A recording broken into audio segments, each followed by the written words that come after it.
प्यार से कहना दान काज, पर ये जीवन कैसे एक हर समय की शिक्षा है। कण कण से शिक्षा लेना है हर एक को, कि कैसे एक ये भाव भी अक्सर जो बात अहंकार की आती है, वहाँ ये बात भी होती है कि जब किसी ने मान लिया कि सब कुछ तो हमें आता है, मैं हर चीज़ बखूबी करता हूँ, तो कोई भी चीज़, नई चीज़ या कोई पुरानी चीज़ को ठीक तरीके से सीखने की ये इच्छा कि इसको सीखा जाए, ये अहंकार की वजह से संभव नहीं हो पाता।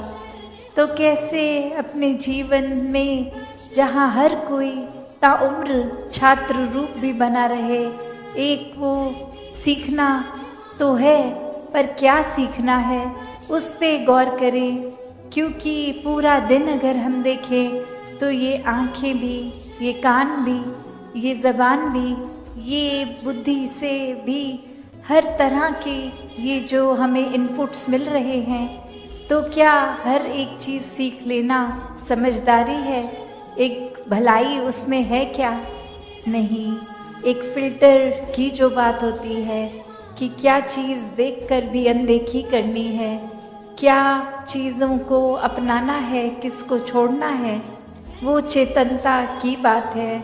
और ये चेतनता ब्रह्म ज्ञान से जहाँ एक आत्महत्या के जीवन में, एक ये स्पिरिचुअल लाइफ में, तो हर समय ये बहुत ही अच्छा माध्यम ये टूल। पर एक और बात भी देखी जाए कि अगर हम कोई दुनियावी, कोई मटीरियलिस्टिक अपनी रिस्पॉन्सिबिलिटी, कोई काम काज भी कर रहे हैं, कुछ भी कर रहे हैं, तो उसमें भी चेतनता होनी बहुत ज़रूरी होती है। चाहे वो अक्सर छोटा सा एग्जाम्पल ड्राइविंग का भी, कि सड़क पे होते हैं तो अक्सर वही पंक्ति बार बार नज़रों के आगे आती है कि सावधानी हटी दुर्घटना घटी। तो ये हर समय चेतनता की बात है कि कहाँ पे हैं हम इस समय, वो एक एक पल का हमें होश, वो खबर, उस पल में ही रहें। वरना तो सोच एक सेकंड लगता है इधर उधर भागने में, ध्यान भटकने में। तो कैसे जहाँ उपस्थित हैं शरीर, वहाँ मन को भी उपस्थित रखना है, और ये चेतनता हर समय की जीवन में हो। तो फिर बात वहीं आती है जहाँ से हर बात की ही शुरुआत है, ये परमात्मा, ये निराकार, ये जो बेरंगा है, इसके एहसास में हर समय रहना एक पॉसिबल है। एक हर एक पल इसी के एहसास में जीना संभव है। और ये कोई बहुत कल्पना की कोई किताबी बातें नहीं हैं। हर कार्य करते हुए इसके ही एहसास में अगर रहा जाए, तो ये परमात्मा हमारे जीवन में और गहराई से उतरता है। कैसे फिर जहाँ बात अभी जिक्र भी अहंकार का हुआ, कि कैसे फिर मन हमारा अक्सर इतना ज़्यादा, किसी ने थोड़ी तारीफ़ क्या कर दी, वो ही बात में इतना अपने आप को श्रेष्ठ मानते हुए एक ऐसी विचारधारा के अंतर्गत रोज़ जीना, उठना, खाना, बैठना शुरू, कि अब हमसे श्रेष्ठ तो कोई नहीं।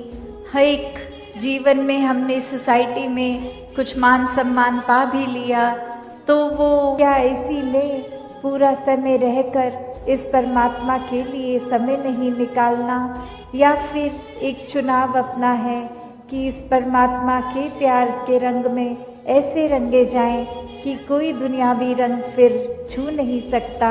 ये पक्के का रंग, ये एक हर समय रहने वाला रंग, और इस रंग को जिसने भी अपने ऊपर लगाया, वो हमेशा के लिए आनंदित हो गए। एक जीवन हर समय के लिए झूम झूम के जिया गया। और वो फिर बात कि भक्तों के जीवन में भी विपरीत परिस्थितियां आईं, तो भी उन्होंने कभी इस परमात्मा से विश्वास नहीं तोड़ा। तो बात वही कि परमात्मा के प्यार में जो रंग जाते हैं, वो खुद ब खुद बदल जाते हैं। एक सामाजिक रूप से चाहे रहन सहन वैसा ही रहेगा जैसे ये परमात्मा के प्यार से पहले का था। वो एक शक्ल आकार सब सेम रहेगा, सिर्फ और सिर्फ जो बदला जाएगा वो मन के भाव बदलते हैं।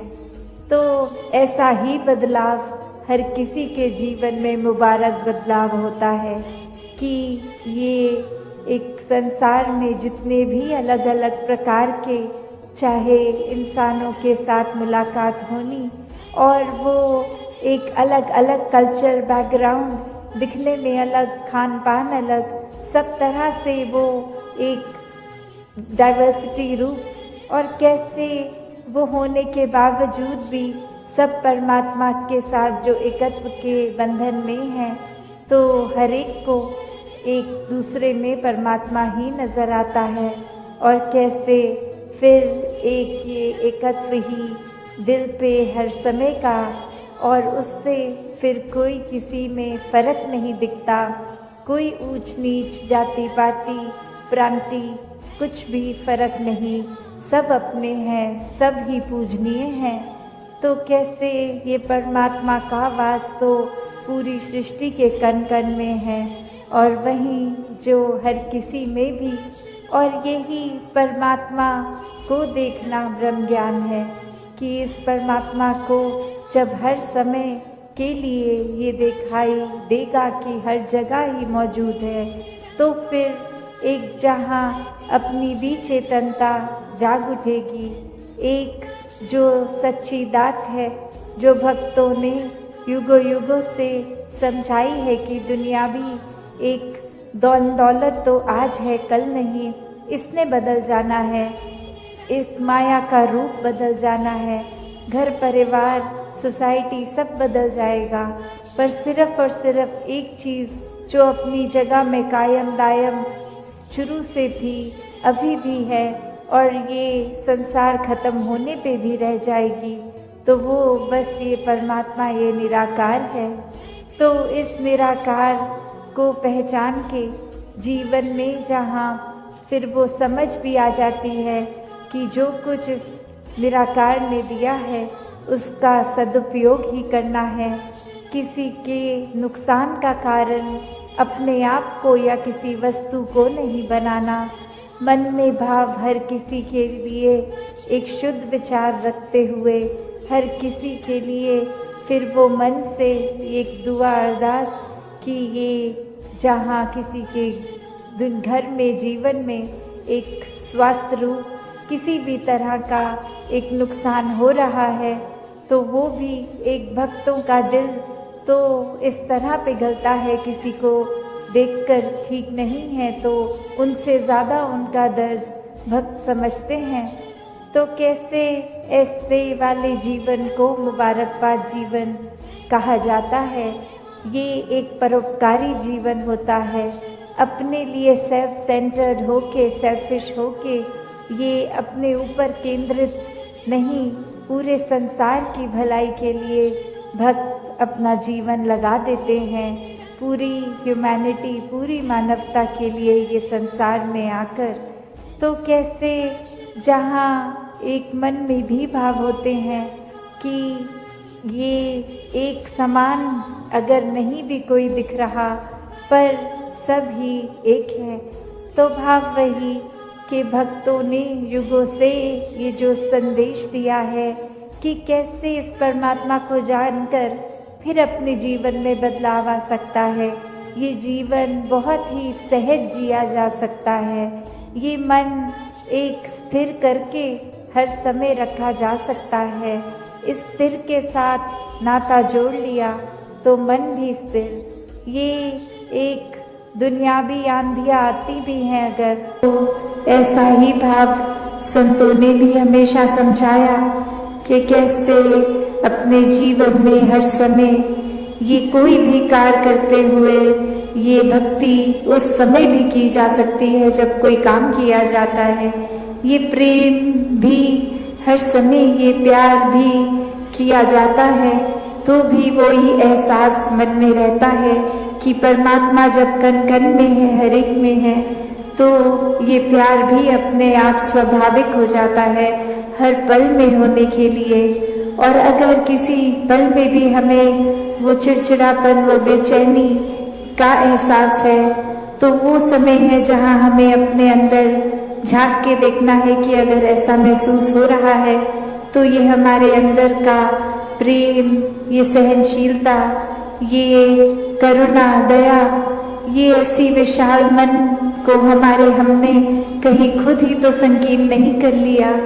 और ये काम खुद पे तो फिर कुछ समय का नहीं होता, ये हर पल इस निराकार के एहसास में रह के खुद की बेहतरी के लिए एक शिक्षा जो सत्संग से भी मिलती है और सत्संग समाप्त होने के बाद भी पूरे संसार से, एक कण-कण से भी मिलती है। तो ऐसी ही शिक्षाओं को एक अपने अंदर डालकर अपने जीवन को वरदायनीय जीवन बना लें, एक हर एक के परोपकार में लगा लें। ये कोई छटाई करके एक अपने मन मुताबिक बातें और लोगों को नहीं अपनाया या एक दूर किया जाए। ये हर समय के लिए मन के भाव हो कि हर कोई अपने जीवन में भक्ति को अपनाता रहे, एक दूसरे के लिए आदर सत्कार ही मन में हो। तो ऐसे जो बात ये बोलने के लिए तो बहुत ही बेसिक है, शायद कोई छोटे बच्चे को भी ये एक छोटी उम्र से स्कूल में भी शिक्षा के तौर पे एक मॉरल साइंस के रूप में भी बताया जाता है, तो फिर ये ताउम्र बात को क्यों रिपीट किया जाता है? तो बात वही कि अगर सीखा है तो हो सकता है वो कुछ पल के लिए उस तरह से बात प्रभाव छोड़े, पर अगर वो अंदर से ही बात रहती है तो वो हमेशा के लिए रहती है। उसकी कोई शेल्फ लाइफ छोटी कम देर के लिए नहीं, वो गुण फिर हम पहले खुद ही बन जाते हैं। तो जब हम खुद ही वो गुण बन गए, चाहे वो प्रेम बन गए, चाहे विशालता बन गए, चाहे अनेकों गुण जो भी हैं वो बनते जाएंगे, तो जीवन भर वो स्वभाव में भी टिकेगा। तो ऐसा ही जीवन भक्तों का रहा है कि ऊपरी ऊपरी कोई सिखाई नहीं, ये तो रोम रोम अपना इस निराकार के हवाले है और इसी में एक मिक वाली अवस्था है। तो ऐसा ही भक्ति भरा जीवन हर कोई जीता जाए, सेवा सिमरन और सत्संग को प्राथमिकता देते हुए अपने जीवन के हर काम किए जाएं, और उसमें भी फिर वो सेवा रूप ही होगा, चाहे वो किसी प्रकार का भी एक ठीक नियत से किया गया काम हो, कोई चतुर चालाकियां ना उसमें मिले।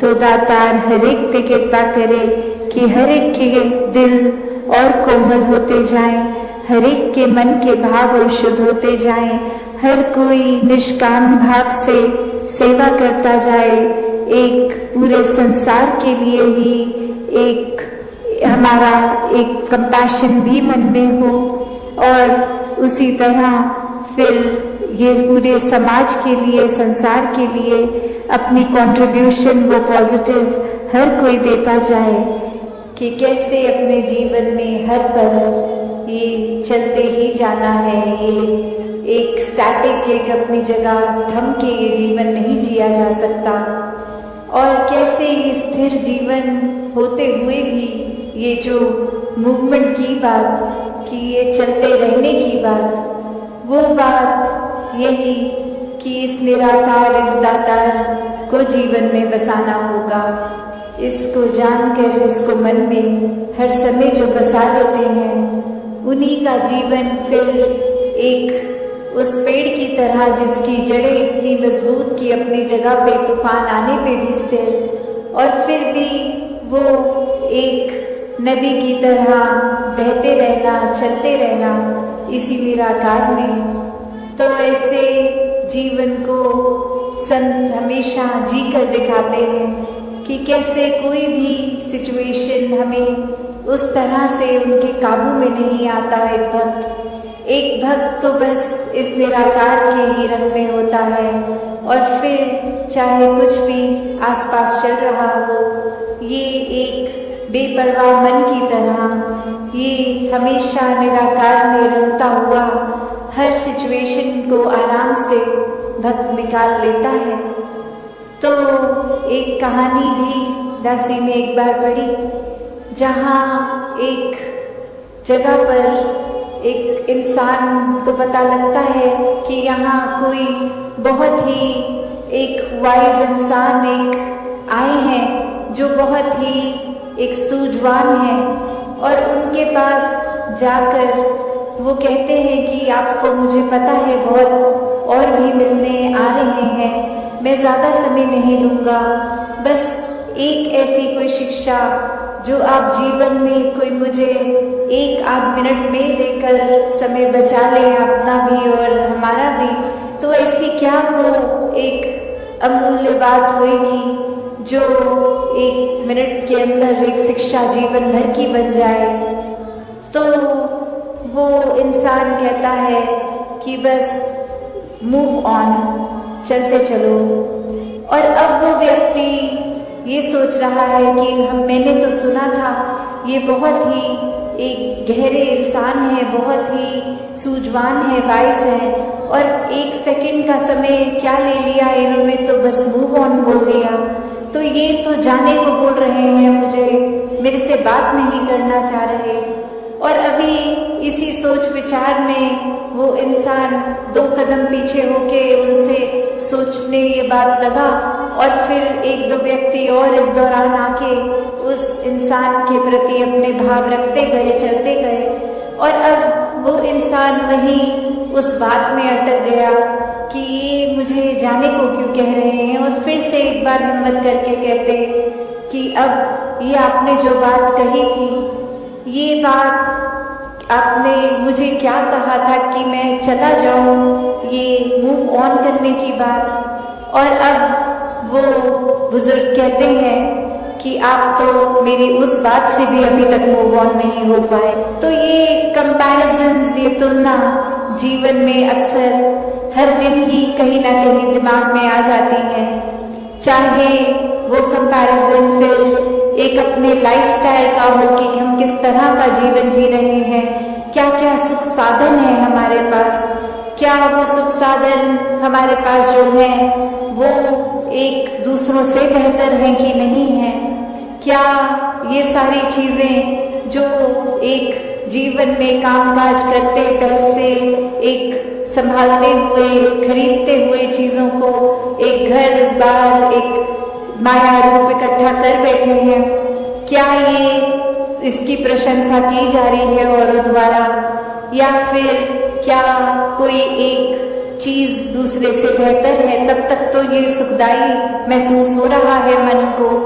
और जिस पल ये ऐसे कि कैसे मैं अपने जीवन को एक नैरो माइंडेड दृष्टिकोण से ही देख रही थी कि ये दुख सिर्फ मेरा ही है, किसी और के हिस्से दुख नहीं आता, सभी ने खुशियाँ महसूस की हैं। और किस तरह आज हर घर में जाके मेरी आंखें खुली कि ये नज़रिया, ये मेरी नैरो माइंडेडनेस, ये बहुत ही लिमिटेड सोच थी, और इसी वजह से एक लाजो विजन नहीं देख पा रही थी।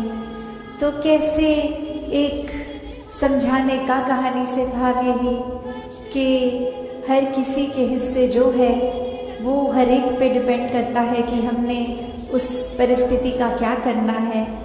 एक हर एक के पास एक जैसी चीज़ आई है अगर, तो जो समय जीवन का मिला है, ये श्वासें मिली हैं, इसको एक प्यार के साथ काटनी है, एक सहज हो के स्थिर मन के साथ रहना है, या फिर एक बेचैनी में ही जीवन काट देना है, एक नफरतों में, उलझनों में रहकर ही एक खुद के ऊपर और ऐसे बंधन बांध लेने हैं कि फिर खुल के सांस भी नहीं आ पाई।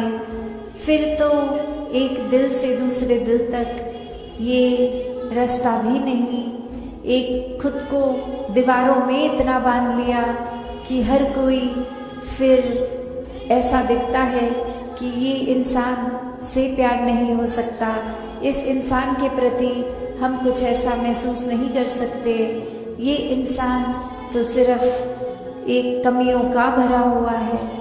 तो बात वही जो हमेशा ने से संतों ने समझाई कि कमियां अगर देखनी ही हैं तो खुद में देखो, खुद को संवारो, और फिर ये नज़रिया ऐसा बन जाएगा कि हर कोई ही बहुत ही प्यारा अपना खुद का एक रिफ्लेक्ट। मन में से ये भाव नहीं आता कि किसी की मदद कर रहे हैं, नहीं, सब अपने हैं, तो बस अपनी तरफ से पूरे संसार के लिए जो भी एक पॉजिटिव कंट्रीब्यूशन ये योगदान दे सके वो सेवा रूप बन जाता है। उसके लिए कोई बहुत बड़ा ही कार्य नहीं करने की जरूरत, अपनी छोटी छोटी चीजों से भी ये सेवा की जा सकती है। तो उसी तरह जब मन में भाव सही हो तो ही एक ये आगे भी हम अपने जीवन को सही तरीके से चला सकते हैं।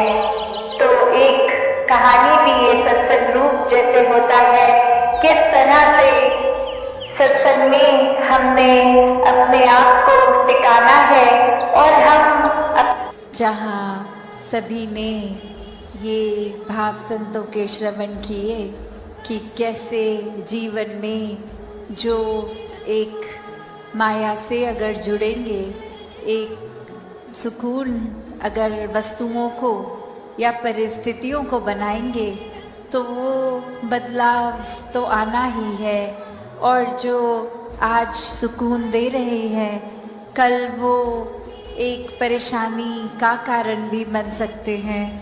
तो कैसे एक सुकून को हर समय चाहिए, तो संतों ने यही समझाया कि इस परमात्मा, इस निराकार, इस अविनाशी के साथ जुड़ना है, क्योंकि ये हमेशा से कायम दायम है और रहेगा।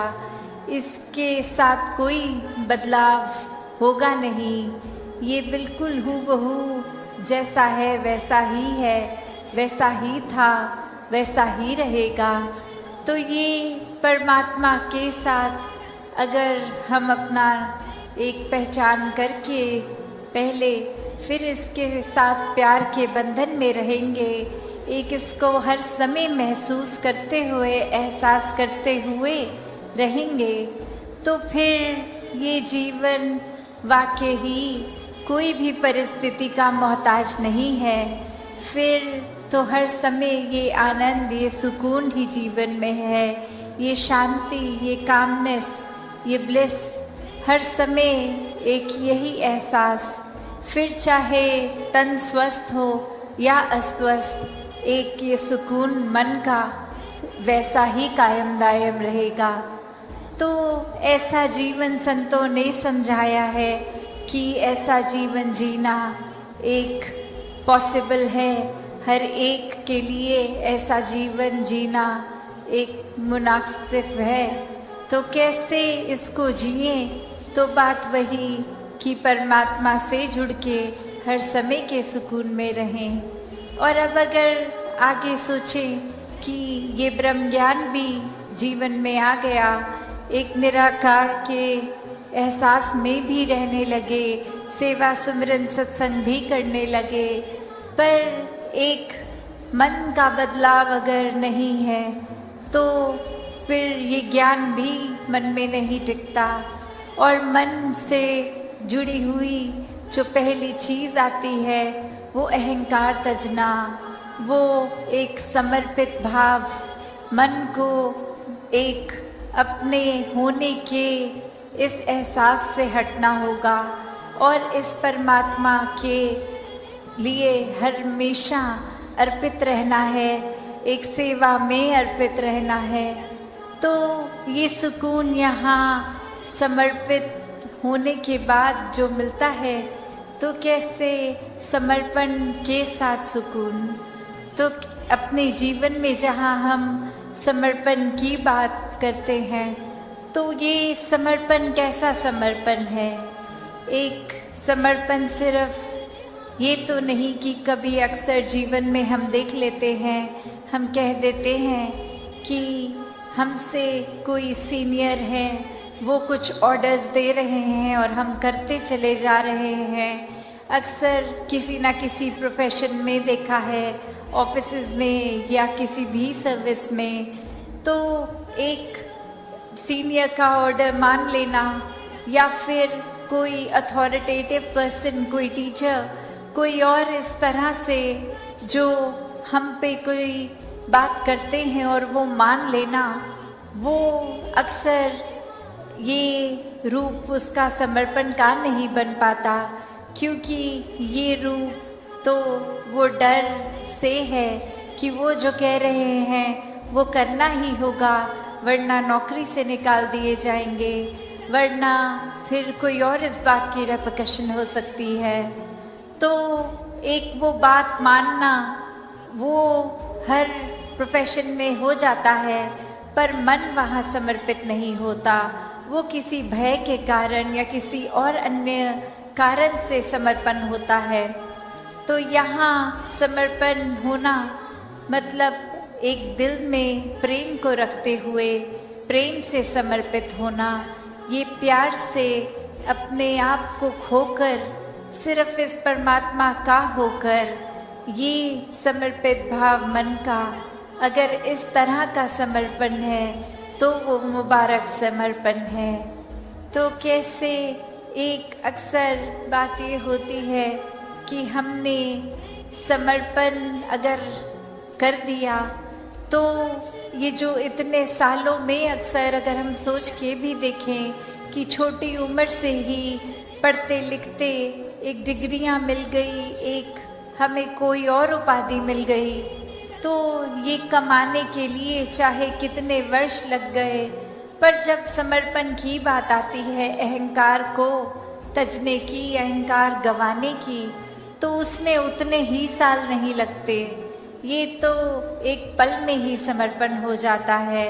जैसे ही ये मन समझ लेता है कि ये शरीर मैं नहीं हूँ, ये आत्मा का असली रूप परमात्मा है, और शरीर ने तो अपनी यात्रा कुछ सालों में करके इसका एक विनाश हो जाना है, तो कैसे ये समर्पित जीवन जिया जाए जब तक जीवन है। तो बात वही एक कहानी के साथ तास अपनी रखना चाहेगी कि एक बार एक गुरु के पास शिष्य आता है जो काफ़ी सालों के बाद, और आते ही अपने गुरु के आगे 1000 सोने की गिनियाँ दे देता है और ये कहता है कि इतने वर्ष मैंने काम काज किया और बात मन में यही आती रही कि आपके सामने आशीर्वाद लेंगे जब 1000 गिनियाँ पूरी हो जाएंगी, और आज ये बोरी भर के आपके पास ये समर्पित करने के लिए आए हैं और आप इसको कबूल कीजिए। वही वो गुरु वो लेकर सामान अपने शिष्य से कहता है कि ठीक है, तुमने ये दी, मैंने स्वीकार करी, और अब ये जो सामने नदी बह रही है, सारी की सारी ये गिनियाँ उस पानी में बहा दो। और अब वो शिष्य के मन में सवाल कि क्या ये एक क्या ही बात हुई, इतनी मेहनत जो करी कि गुरु को देंगे, और अब वो दे भी दिया, तो उसके बाद वो इसको अपने पास नहीं रख रहे हैं, वो इसको नदी में बहाने को कह रहे हैं। तो वही वो सवाल कि क्या फिर वो समर्पण था कि अगर एक क्या होगा अब उस वस्तु का, जिस तरह हम देना चाह रहे थे वो उस तरह अपनाई नहीं गई, उसको साथ तो कुछ और ही करने को कह दिया। तो वही ये ख्याल जहाँ उस शिष्य को आया, और फिर वो अपने मन पे किसी तरह काबू करके, क्योंकि अब गुरु ने कहा था तो वो फॉलो करने के लिए किसी भी सोच विचार के साथ चला तो गया नदी किनारे कि ठीक है, अब कहा है तो ऐसा ही करना होगा।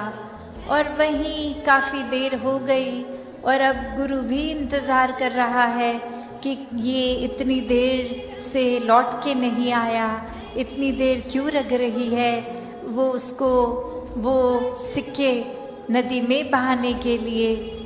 तो फिर वो गुरु ही खुद उस नदी किनारे जाते हैं और क्या देखते हैं कि वो शिष्य एक एक करके सिक्के को फेंक रहा है, जिसकी वजह से वो बहुत ही देर लग रही है। वो एक बात फिर गुरु समझाते हैं कि ये समर्पण करना है तो इतनी देर क्यों लग रही है। समर्पण तो एक साथ ही किया जा सकता है, पूरी की बोरी को एक साथ ही नदी में बहाया जा सकता था, तो एक एक करके क्यों, इतनी देर लगा के क्यों। तो ये कहानी में तो ये मन की अवस्था ही है कि हम किस तरह एक अपने मन को इस तरह मान लेते हैं कि कोई अटैचमेंट हो गई, कोई और कारण से अगर ये लगा कि कुछ वस्तुएं इकट्ठी हो गई हैं, कोई उपाधियां मिल गई हैं, या कहीं अपने मोहल्ले में, अपने दायरे में बहुत नाम कमा लिया है, एक हमारा कुछ औहदा, कुछ रिस्पेक्ट बन गई है, एक तरह के हम सेलिब्रिटी बन गए हैं, कुछ 2-4 लोग हमें जान गए हैं, तो ये एक इम्पॉर्टेंट होने का अहंकार या कोई और तरह का अहंकार ये मन में घर कर लेता है। तो ये सारी चीज़ें सिर्फ इस्तेमाल के लिए और सदुपयोग के ही काम आए। दातार हर एक पे कृपा करे कि सुकून जीवन में सबके भरा रहे, सेवा भाव, एक समर्पित मन, इस तरह का जीवन हर कोई जीता जाए। तो ये बात मन में अक्सर आती है कि हम बहादुर किसको समझते हैं, क्या शरीर के बल को एक बहादुरी से जोड़ते हैं, या कुछ मन में एक अपने द्वारा ही एक कोई ऐसी बात रख लेते हैं जिससे एक मोटिवेशन मिलती है, एक अपने आप को बहुत ही कोई ऐसा काम करने के प्रति एक मन को हम पुश करते हैं कि उससे हमें शायद लगता है हम बहादुर हैं। तो असली बहादुरी क्या है? ये असली बहादुरी तो वही कि जो भी सत्य है उसको समझ के, उसको एक हकीकत को जानने के बाद आँख ना बंद करना कि ये संसार में आए हैं तो मौत भी निश्चित है। एक जीते जी उस बात को, उस फैक्ट को अगर हम ना भूलें, इस सत्य के पहचान के बाद ये सत्य को जीवन में अपनाएं, तो ही वाकई में बहादुर हैं। क्योंकि कायरता तो फिर आंख बंद करने में होगी। एक जैसे हम अक्सर सुनते भी हैं उदाहरण कि एक सामने अगर कोई, हम किसी से बात करते वक्त कह देते हैं कि सामने अगर शेर खड़ा है तो आंख बंद कर लेंगे तो वो चला नहीं जाएगा सामने से। तो कायरता और बहादुरी ये पहलू जीवन में देखें तो वही कि एक जीवन नहीं समाप्त होना है और जीते जी एक अनेकों रंग ये जिंदगी दिखाती है, एक हर एक स्थिति में अलग महसूस कराती है। तो क्या सिर्फ मन की ये फीलिंग्स पे या इमोशंस पे या मन के एक उतार चढ़ाव को ही हम अगर हकीकत मान लेंगे तो स्थिर नहीं हो पाएंगे। एक सदैव के लिए स्थिरता, सहजता चाहिए, तो इस सत्य के साथ ही जुड़ना होगा। और वो सत्य, ये ब्रह्म ज्ञान कि हर समय ये परमात्मा का एहसास, इसको पहले जानकर फिर इसको एक इस पर पूरा विश्वास होना और विश्वास के साथ ही जीवन में भक्ति और आनंद आना। कैसे फिर जीवन में इस प्रभु के प्रति वो प्रेमा भक्ति की अवस्था एक हमेशा के लिए। फिर कोई भक्ति में ये नहीं कहा जाता कि दुनियावी काम छोड़ दो, एक जो भी एक साधन है जीविका कमाने का उसको त्याग दो, कहीं दूर चले जाओ, एकांत में चले जाओ। नहीं, एक एकांत में एक समाज से कट के उस तरह भक्ति नहीं, समाज घर परिवार में रह के भक्ति करना। हर एक परमात्मा की रचना हर एक इंसान, चाहे वो घर के मेंबर्स हों या फिर कोई दोस्त या फिर कोई अजनबी, तो कैसे हर एक में जहाँ परमात्मा है, हर एक में उस परमात्मा का वास है, तो ये परमात्मा हर एक में देखा जा सकता है। तो वो उससे इसकी दूरी ये तय हो जाती है जब साक्षात ब्रह्म ज्ञान द्वारा ये परमात्मा दिखता है, फिर वो कण कण में दिखता है। फिर ये परमात्मा एक हर समय की सच्चाई बन जाती है। बाकी दुनियावी सच्चाइयाँ तो बदलती रहती हैं, कोई भी ऐसी चीज़ नहीं जो सदैव की सच्चाई हो। एक शरीर को भी हम ले तो ये भी बदल जाता है, हमारे सोच ख्याल को लें ये भी बदल जाते हैं, कोई भी तत्व ले लें वो भी अपना रूप बदल लेता है। तो कैसे सिर्फ और सिर्फ ये परमात्मा, जो अगर जहाँ पे भी आस्था है, विश्वास है, उस धर्म ग्रंथ को भी पकड़ लें तो वही परिभाषा एक ही कि ये परमात्मा, इसका कोई टुकड़े नहीं कर सकता, ये कोई फॉर्म में नहीं है, ये हर जगह है, शुरू से था और सृष्टि खत्म होने पे ये अंत नहीं है इसका। कैसे ये कोई भी चीज़ से एक कम ज़्यादा नहीं किया जा सकता। तो जो ये सच्चाई को पहचान लेता है, वाक्य में वो अपनी हकीकत भी पहचान लेता है कि एक शरीर से जुड़ी हुई एक शॉर्ट टर्म, एक छोटे, एक कुछ सालों के लिए कम समय की एक सच्चाई नहीं, पर सदैव रहने वाली सच्चाई। कैसे फिर मन परिस्थितियों के साथ एंग्शियस नहीं होता, एक मन में ऐसे ख्याल नहीं आते जो बेचैन कर देते हैं, क्योंकि सब में ही ये परमात्मा का हाथ एक आशीर्वाद रूप ही दिखता है कि अभी अगर ये परिस्थिति आई है तो हमें इस परिस्थिति से क्या सीखना है, हमें अपना कॉन्डक्ट कैसे रखना है।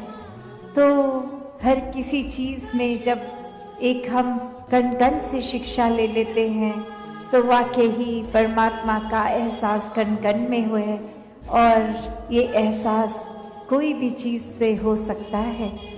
तो एक बार जब इस परमात्मा से जुड़ गए ब्रह्म ज्ञान द्वारा, तो फिर दुनिया की कोई भी चीज़ फिर एक डामाडोल नहीं करती, फिर सिर्फ एक हम उस चीज़ के मोहताज नहीं रह जाते कि जब जब जीवन में हमारे हिसाब से जीवन चल रहा है तब तो परमात्मा है, वरना एक नहीं कोई हमारे मुताबिक चीज़ चली तो परमात्मा को ही कोसते चले गए।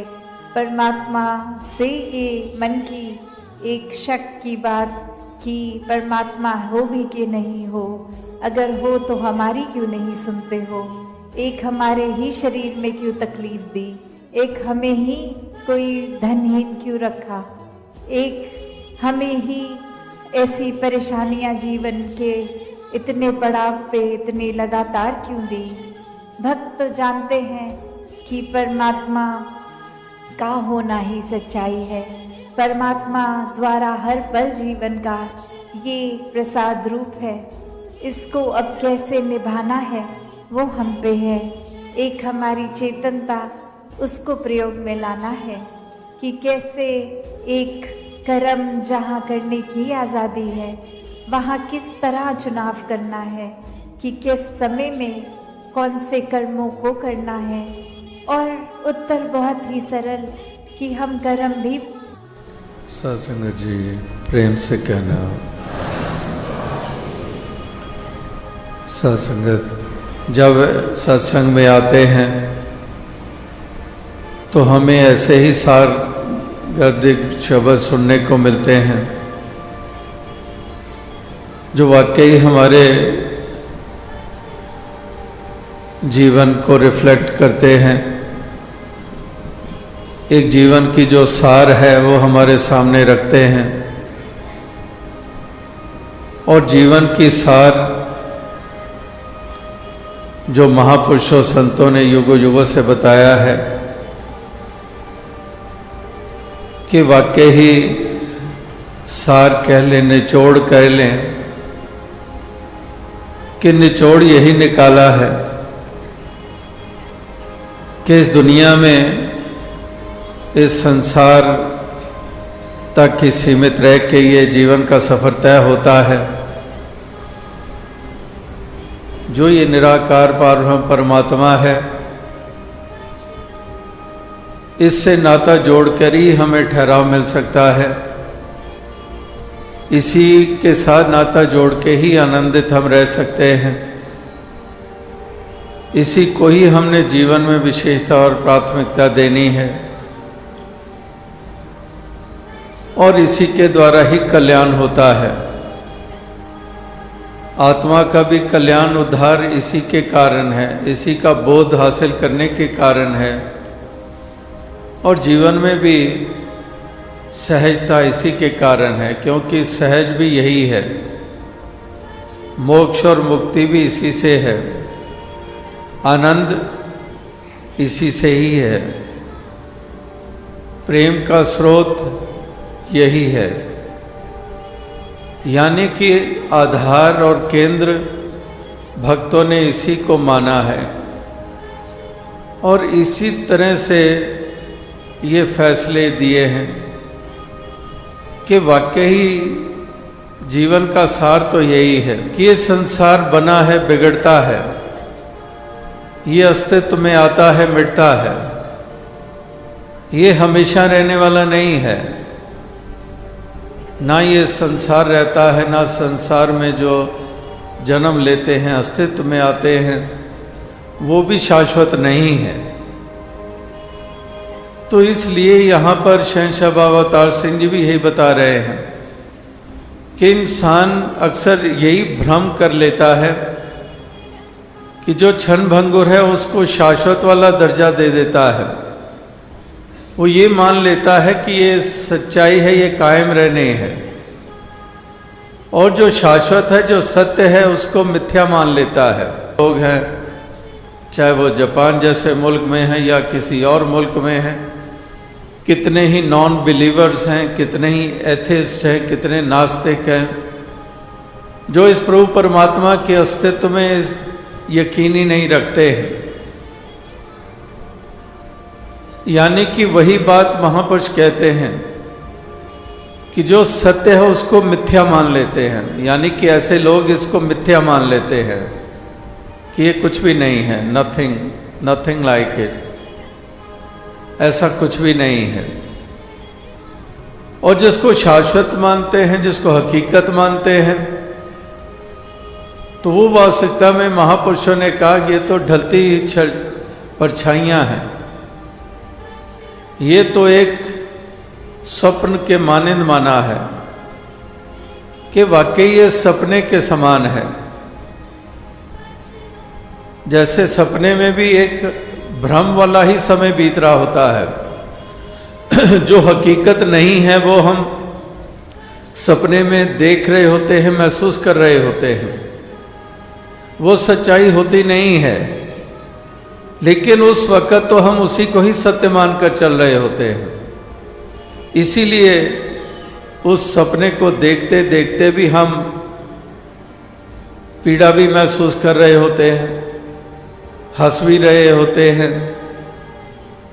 एक राजा को सपना आ रहा है, वो पीड़ा महसूस कर रहा है, क्योंकि सपने में वो ये देख रहा है कि वो चल रहा है, पाँव में जूती भी नहीं है और कांटे उनके ऊपर चल रहा है, और पूरी पूरी पीड़ा महसूस कर रहा है।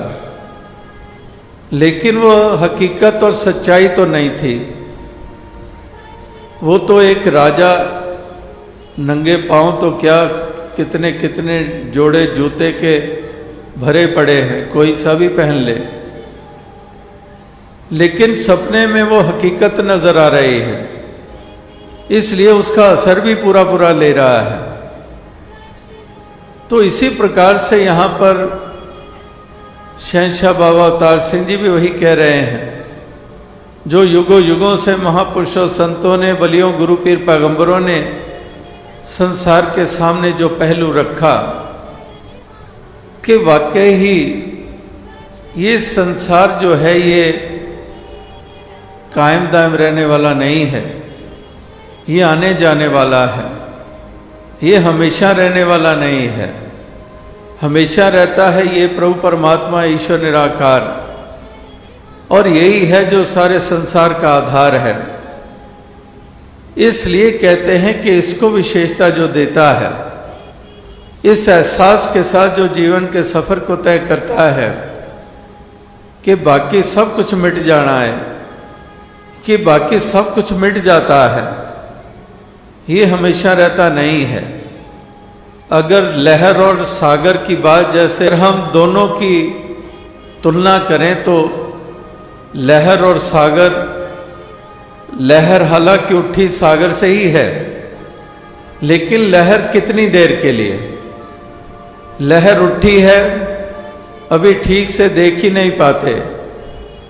अगर कोई जाते भी हम समुद्र के किनारे और हमारे साथ हमारा परिवार वाला है या मित्र है और हमारी पीठ सागर की तरफ है और दूसरी तरफ देख रहे हैं, कुछ और देख रहे हैं, और वो हमें एकदम से कहता है देख कितनी ऊंची लहर, और बाय द टाइम हम अपना मुख मोड़ते हैं वो देखने के लिए, उस वक्त तक वो अलोप ही हो चुकी होती है।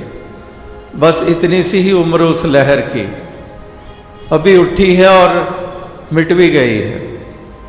लेकिन सागर की तरफ इशारा करें, वो तो क्षणभंगुर नहीं है, वो तो अपनी जगह कायम है। वो लहर की तरह बना और मिटा नहीं है, वो उसी तरह से उसका वजूद कायम है। तो यहां पर भी बाबा अवतार सिंह जी यही कह रहे हैं कि माया जेड़ी रंग बिरंगी तेरा जी पर चांदी है, पक्की गल समझ ले मेरी ए आंदी ते जांदी है। यानी कि ये सब आने जाने वाला है। ये सारे संसार का वजूद और बनावट भी जो बताई गई है, कितने जिक्र आते हैं कि मिलियंस ऑफ ईयर्स पहले यहाँ पर डायनासोर्स थे या कोई और स्पीसीज थे, और फिर वो समय भी आ गया जब एक्सटिंक्ट हो गई, खत्म हो गई, वो हमें उनका वजूद नजर नहीं आता है। इसी तरह से कई ऐसे स्थान बताए जाते हैं जहाँ पर पहाड़ हैं, चट्टानें हैं ऊंची ऊंची, और उसके बारे में बताते हैं कि यहाँ कभी समुद्र होता था। अभी तो ये ऊंचा पहाड़ नजर आ रहा है, लेकिन ये सब this was all submerged under the water, के पानी के अंदर ही ये थे सब, और अभी हमें ऊंचे होके नजर आ रहे हैं।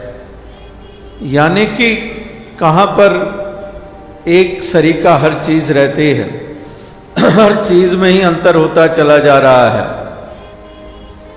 तो इसलिए महापुरुष संत जन कहते हैं कि जो दिसे सो सगल विनाशे, कि जो दिखाई देता है वो रहता नहीं है। तो इसलिए जो रहता है, जिसको कहते हैं कि आशिक सिर्फ बका दे हो, बका जो रह जाता है, यानी कि बका यही रह जाता है, ये परमात्मा ही रहता है। यही है जो कायम दायम रहता है, इसी के आशिक होते हैं। इसलिए दुनिया में उस कदर ग्रस्त नहीं होते हैं, और इसीलिए सुचेत करते हैं कि परछाइयों का ही पीछा करने वाले, जैसे वो मृग होता है, वो भागता है और सोचता है कि ये जल है और जल की तरफ बढ़ रहा है, लेकिन दरअसल वो जल होता नहीं है, वो एक मिराज होता है।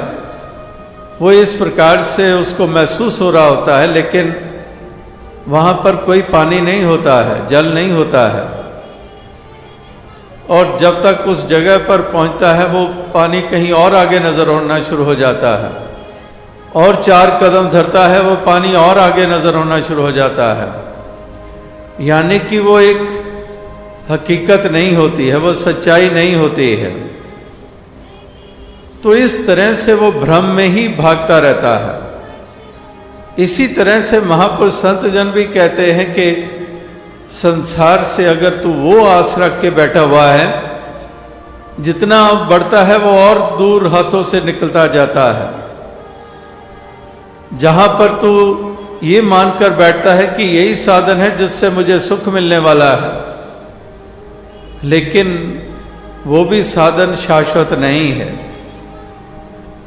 वो भी कमती बढ़ती होता है, वो भी एक सरीका रहता नहीं है। तो जो एक रहता है, कायम दायम रहता है, इसी सच्चे साधन को अपनाने की बात कर रहे हैं। जो आज भी महापुरुषों ने कहा कि जे सुख को चाहे सदा तो शरण राम की ले, कि संसार सदा रहने वाला नहीं है। हमारे मित्र दोस्त सदा रहने वाले नहीं हैं, हमारा परिवार रिश्तेदारी हमेशा रहने वाले नहीं है, हमारी ताकत हमारी हुकूमत सदैव रहने वाली नहीं है। जिनको इंसान मानकर चलता है कि यह हुकूमत है तो बस पूरा ही आनंद और सुख है, लेकिन वो हुकूमत ही नहीं रहती तो सुख उसके साथ ही चला गया, आनंद उसके साथ ही चला गया। ये मित्र है, ये दोस्त है, ये रिश्तेदार है, वो भी किस तरह से आंखें फेर लेते हैं, किस तरह से गर्ज के ऊपर आधारित वो रिश्ते बने हुए हैं। वो गर्ज या हालात, इस माया के तीन नाम परसु परसा परस राम, वो सब उसी तरह से ही अपना असर रखते हैं, एक जैसा नहीं है। यानी कि हर चीज जो है दुनिया की, उसमें यही सिलसिले हैं जो हमें देखने को मिलते हैं। इसीलिए महापुरुषों ने पहले भी यही कहा है कि जगत की झुकी देखी प्रीत, अपने ही सुख को सब लागत क्या दारा क्या मीत, कि वाकई वही गरज कि अपने ही सुख को सब, बस मुझे वो मिल जाना चाहिए। और चाहे मेरा सका भाई क्यों ना हो, बहन ही क्यों ना हो, पिता ही क्यों ना हो, माता ही क्यों ना हो, लेकिन मुझे मिल जाना चाहिए। इनको ना मिले कोई बात नहीं। वही बात कि अपने ही सुख को सब लागत क्या दारा क्या मीत, जगत में झूठी देखी प्रीत। तो इस प्रकार से ये संसार में महापुरुषों ने जो बार बार इंसान को ध्यान दिलाने के प्रयास किए हैं, वही बात जो बाबा अवतार सिंह जी साधारण शब्दों का इस्तेमाल करके जो कह रहे हैं, जो माया रंग बिरंगी तेरा जी परचांदी है, वही मृग की तरह कि मृग भी भागता है, उसको भी कुछ वो ललचा रहा है, वो भरमा रहा है। तेरा जी परचांदी है, पक्की गल समझ ले मेरी, ये आंदी ते जांदी है।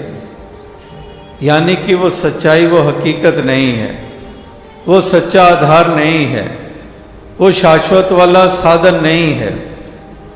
तो इसलिए जो हमेश रहने वाला है, हमेशा रहने वाला है, इसी का ही एक सहारा लेना, इसी के साथ मन का नाता जोड़ना, इसी को ही जहन दिलो दिमाग में बसा के रखना।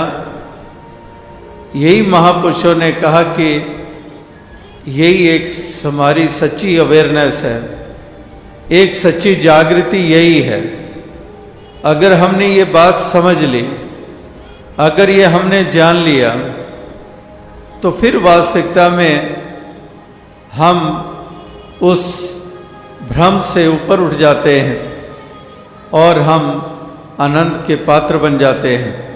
हम आनंद और सच्चे सुकून की महसूसियत करने लग पड़ते हैं और जान जाते हैं कि वाकई ही ये सब ढलती ही परछाइयां हैं। सुख दुनिया दे परछावे ने जेकर प्रीता पाएगा, तो वाकई ये ढलती हुई परछाइयां हैं। बादल की परछाई कितनी देर वो हमें छाया देती है और उसका पीछा करते भागते चले जाएं, हवा आती है, बादल आगे भागते हैं, हम और भागते हैं, वो और अदर भागता है और पीछे भागते हैं, और फिर वो भी बादल भी बिखर जाते हैं, छोटी छोटी टुकड़ियों में बढ़ जाते हैं वो बादल। जो इतना बड़ा आकार वाला बादल नजर आ रहा था और इतने बड़े आकार में वो छाया दे रहा था, अब वो भी अपने आप में टुकड़ों में वो बट गया वो बादल। अब वो छोटे छोटे टुकड़ों में, अब छोटे छोटे टुकड़ों में बट गया। अब एक और असमंजस की स्थिति आ गई है कि अब इन टुकड़ों में भी किस टुकड़े के पीछे भागे। तो इस प्रकार से वही बात यहाँ पर कही जा रही है कि वाकई ये परछाइयाँ, ये वास्तविकता में इसी का ही इंसान सहारा लेता है, इसी का ही पीछा करता रहता है। टल गए परछावें जिस दम रोएगा कुरलाएगा। तो वाकई ही ये सब कुछ, हमारी जवानी, हमारी खूबसूरती, हमारी अमीरी, ये सब ताकतें, ये तन मन धन की, ये जो कुछ भी है, जैसे दास ने कहा कि कोई उसी का गर्व करता है, उसी को ही सब कुछ मान लेता है, अपनी असली पहचान भी उसी के आधार पे ऊपर बनाता है।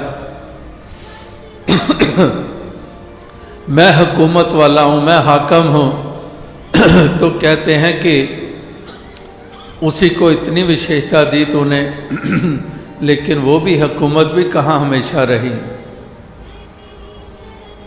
तो कहते हैं आज तख्त है, कल को तख्ता हिस्से में आ जाता है कि एक तख्त व ताज, आज तख्त है और कल तख्ता हिस्से में आ जाता है।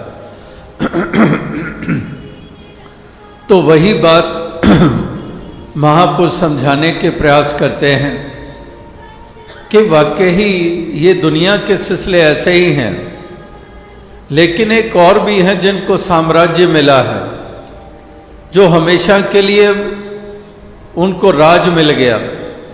आज भी हम ईस्टर का त्यौहार मना रहे हैं दुनिया भर में, जहां हजरत ईसा मसीह जी को जो सूली पे लटकाया गया, जो गुड फ्राइडे हमने 2 दिन पहले मनाया, वही गुड फ्राइडे जब उनको कीले गाड़े गए, और ईस्टर कहते हैं कि रेसरेक्शन हुई, कि वो हजरत ईसा मसीह जी का इस प्रकार से फिर से सामने आना और उसको ईस्टर का त्यौहार के रूप में दुनिया भर में मनाया जाता है।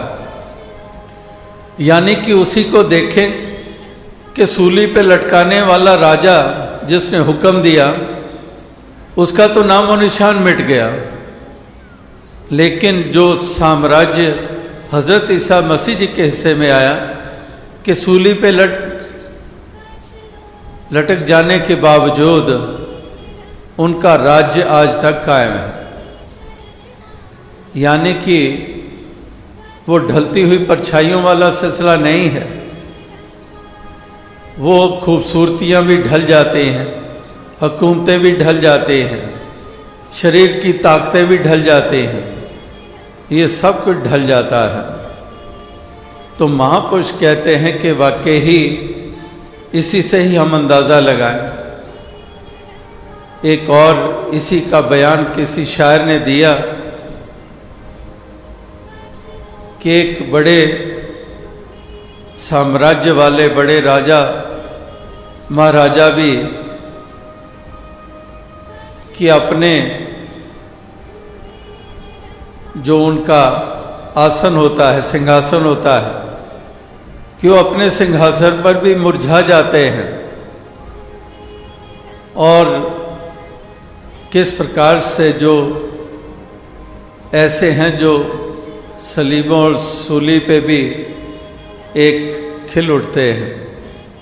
यानी कि महापुरुष संत जन किस प्रकार से अनेकों ढंगों से यही एक बात समझाने के प्रयास करते हैं, जो दिसे सो सगल विनाशे, कि वाकई जो दिखाई दे रहा है, जिन आँखों से देख रहे हैं ये आँखें ही नहीं रहती हैं, तो जो दृश्य है वो कहाँ हमेशा रहेंगे। यानी कि ना दृश्य रहते हैं, ना जिन आंखों के द्वारा दृश्य देखते हैं वो आंखें भी नहीं रहते हैं, वो आंखें भी नहीं रहते हैं जिन आंखों के ऊपर भी मान अभिमान करता है, कहते हैं ये आंखें भी नहीं रहते हैं। तो इस तरह से कभी जो फरीद जी जैसे महापुरुषों ने, सूफी संतों ने भी जो कहा है कि वाकई ही ये आंखें भी जिन लोयण जग मोया से लोयण में डिठ कज्जल रेख ना सेंधिया से पंखी सुए बहेट, कि जिन ऐसी कोमल आंखें जो काजल की रेखा भी नहीं सहन कर सकती, इतनी कोमल सी आंखों ने कितनों को मतवाला किया, कितनों को मोह लिया। ऐसी आंखें जिन लोयण जग मोहया, मोह लिया जग को, से लोयण में डिठ, कि उन आंखों को मैंने देखा है जो कज्जल रेख ना सहन दिया, जो काजल की रेखा तक नहीं सहन सकती कर सकते, से पंखी सुए बहेट, कि वहाँ तो कह रहे हैं कि अब वो शरीर मौन पड़ा हुआ है, एक लाश सी पड़ी हुई है, और वही आंखों के ऊपर परिंदा, और वहाँ पर ही परिंदा अपने बच्चे अंडे दे रहा है। तो कहने का भाव क्या है, यानी कि बाकी सब कुछ जर्जर सा हो जाता है, जो आज हमें बहुत विशेष करके महसूस हो रहा होता है, उसको कितनी हम विशेषता प्राथमिकताएं देते हैं, और इतनी प्राथमिकताएं देते हैं कि इस मालिक खालिक को ही विसार देते हैं। पहले भी महापुरुष जिक्र कर रहे थे कि ये दातार और एक दाते, एक जो दातार है और एक जो दातें देता है। जैसे वो शायर ने भी कहा है कि ख्याल रिज़्क है, राज़क का कुछ ख्याल नहीं, कि रिज़्क का ख्याल है, राज़क का ख्याल नहीं है। इसी तरह से महापुरुष अक्सर यही ध्यान दिलाते हैं कि जो दाता है इसकी तरफ ध्यान नहीं जाता है, दातों में ही इतने उलझ जाते हैं। जो आज भी महापुरुषों ने जिक्र किया, और बहुत बरस पहले बाबा गुरबचन सिंह जी की हाजिरी में ही महापुरुष संगत में ही सुना रहे थे, कह रहे थे कि बड़ा टीवी टेलीविज़न चले यहाँ पर, हालांकि इतने प्रोग्राम नहीं भी आते थे, और टेलीविज़न जो बाज़ार में आए लोगों ने लेने शुरू किए, तो वो महापुरुष कहने लगा कि मेरे बच्चे मेरी जान खा गए कि टीवी लेके आओ, टीवी लेके आओ, वो नहीं लाए, बाकियों के घरों में आ गया है, हमारे घर नहीं आया है। तो कहते वो टीवी आ गया, अब टीवी आ गया, जिस साध संगत से अरदास की, प्रार्थना की और कृपा हुई, टीवी आ गया। अब टीवी ने इतना उलझा दिया कि हम उस संगत तक ही नहीं पहुंच पा रहे हैं, हम वहीं पर ही चिपके रहते हैं। यानी कि जहां कह भी रहा है कि साध संगत की कृपा हुई है, और जहां से कृपा हुई है वहां तक भी पहुंचना दुश्वार हो गया है, क्योंकि जो मिला है वही इतना प्रभावशाली हो गया कि उसी में ही गलतान हो गए। तो इस तरह से साधारण साधारण मिसालें देकर महापुरुष संत जन यही कुछ समझाने के प्रयास करते हैं। अकलों अन्ना मूर्ख बंदा जो इस दामत वाला है, तो वाकई ही उसी को ही अंधापन कहा गया है। जो दास ने पहले बात कही कि जो झूठ को सच करके मान रहा है और सत्य को मिथ्या मानकर चल रहा है, वही एक प्रकार का अंधापन ही है, कि वो अंधापन ही है, क्योंकि हकीकत और सच्चाई नहीं देख रहा है। वो एक अज्ञानता और भ्रम के ऊपर आधारित ही उसकी दृष्टि बनी हुई है। तो इसलिए उसको मूर्ख भी कह देते हैं, उसको अंधा भी कह देते हैं। तो इस तरह से ये संसार की हालत का बयान किया जा रहा है कि ऐसी मूर्खता, ऐसा अंधापन ये लगातार संसार में देखने को मिलता है।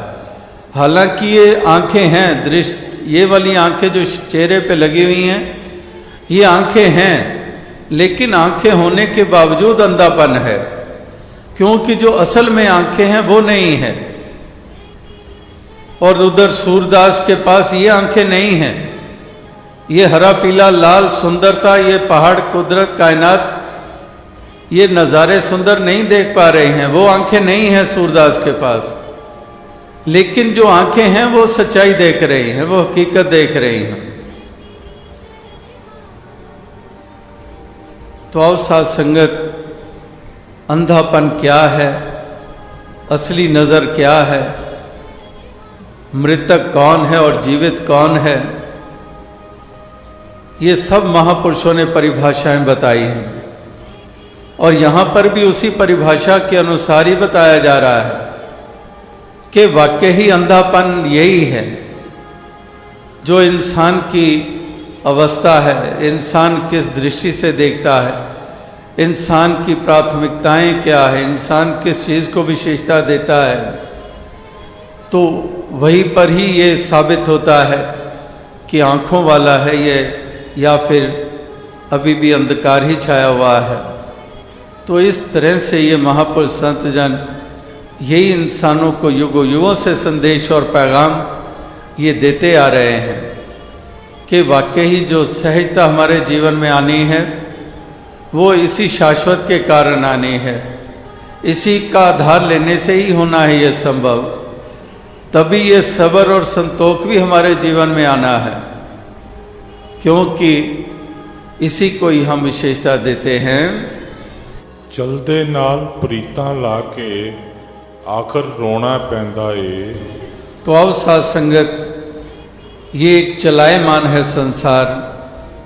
तो वही बात को अलग अलग ढंगों से यहाँ पर अलग अलग मिसालें देकर अलग अलग शब्दों का चयन करके जो निचोड़ है वो यही है जो किसी शब्द को किसी रूप में बयान किया जाए, लेकिन भाव केवल इतना ही है कि इस तरह से हमारी एक अवस्था बनती चली जाए जो वास्तविकता में हमें ठहराव देती है, चलते फिरते भी ठहराव देती है, दुनिया में विचरण करते हुए परिवार समाज की जिम्मेदारियां निभाते हुए भी ठहराव देती है। और इसी तरह से ही ठहराव मिला कबीर जी को, रविदास जी को, तुकाराम जी को, कितने कितने महापुरुष जिनके भक्तों के हम नाम लेते हैं, जीवन उनका भी चलायमान था, यानी कि जिम्मेदारियां वो भी निभा रहे थे, वो पारिवारिक सामाजिक जिम्मेदारियां निभ रही थी, लेकिन उस चलने के बावजूद फिर भी ठहराव था। तो इस तरह से ये ठहराव जीवन में आता है इसी ठहरे हुए के कारण कि तमाम हमारे कर्म भी हो रहे हैं, जिम्मेदारियां भी निभ रही हैं, मेहनत मुशक्कत भी हो रही है, जीवन में उतार चढ़ाव भी आ रहे हैं, लेकिन उसके बावजूद एक ठहराव मिला हुआ है। तो इस तरह का ठहराव जीवन में तभी आता है जो ठहरा हुआ है उसी का आधार ले लेते हैं।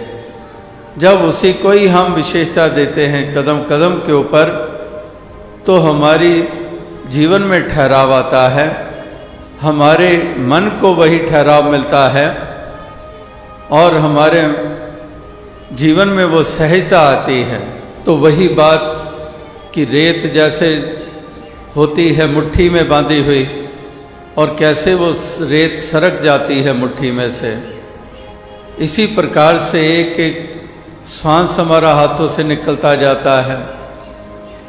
इस तरह से हर चीज़, और वही बात जो माटी कोड़ा माटी जोड़ा माटी के असवार, हज खेड़ फिर माटी हुई पैंदी पाँव पसार के वाकई ही सब मट्टी ही है और मट्टी विच मिल जाना, खाकी खाक स्यों रल जाना तू कदे ताहों से आना, कि एक खाक की पुतला जो है वो खाक में मिल जाता है, खाकी खाक स्यों रल जाना तू कदे ताहों से आना, कि ये सूझबूझ कब तुझे आएगी, ये समझ तुझे कब आएगी, ये हकीकत तब तू समझेगा।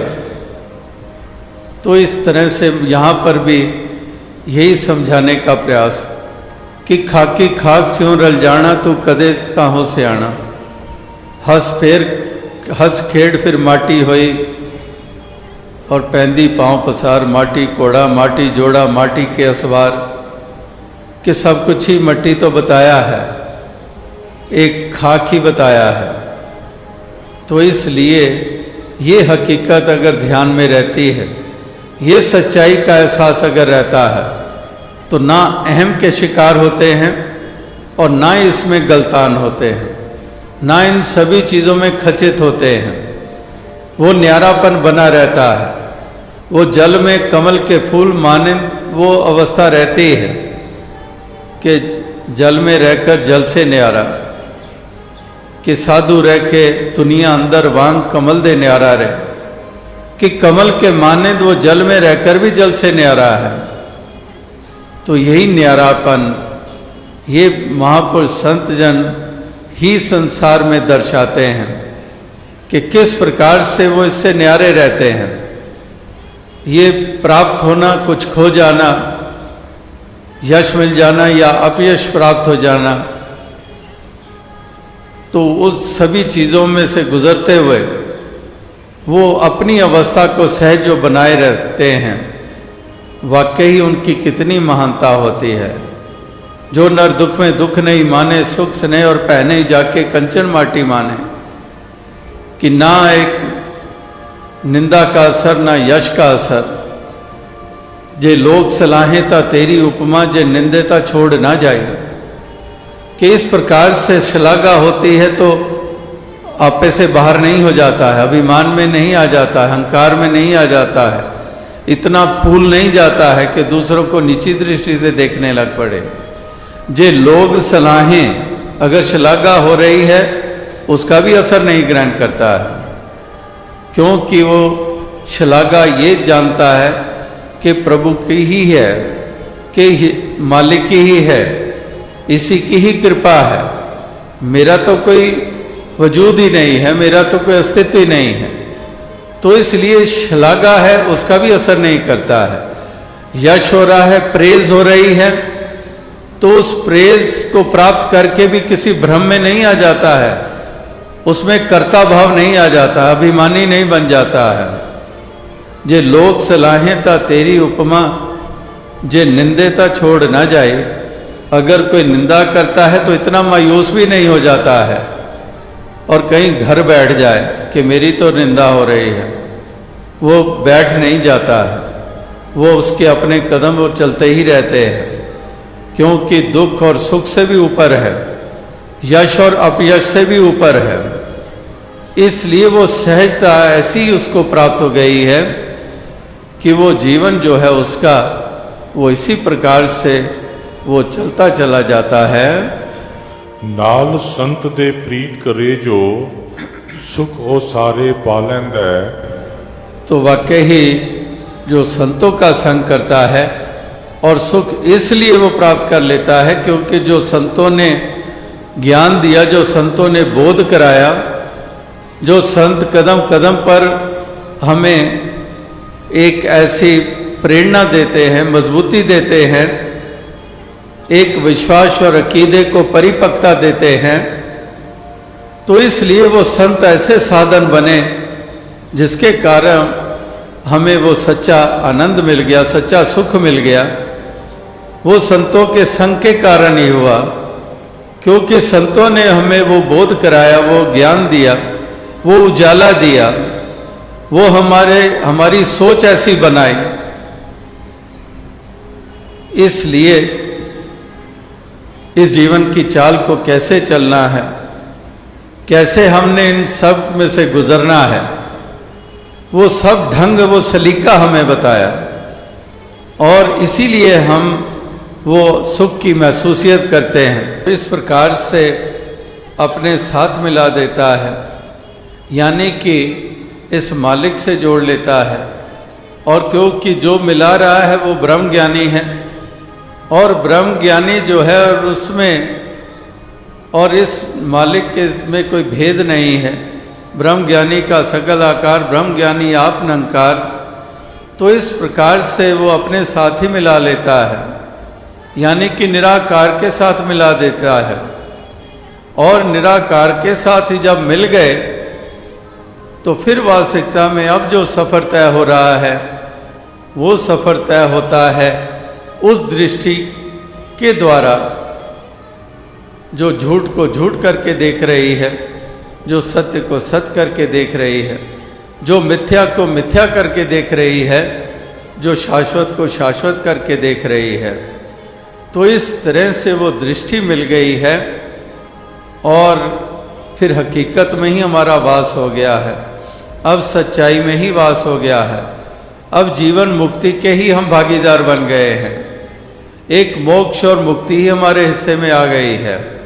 जो आत्मा मोक्ष और मुक्ति की पात्र बन गई है, पर लोक सुहेला इसी के कारण हो गया है और लोक की यात्रा भी एक सहज हो गई है, क्योंकि जिन ब्रह्म ज्ञानियों का संग मिला, उन्होंने जो हमें सोजी दी, उन्होंने जो ज्ञान उजाला दिया, उसी ज्ञान उजाले के अंतर्गत ही हम जीवन के सफ़र को तय कर रहे हैं।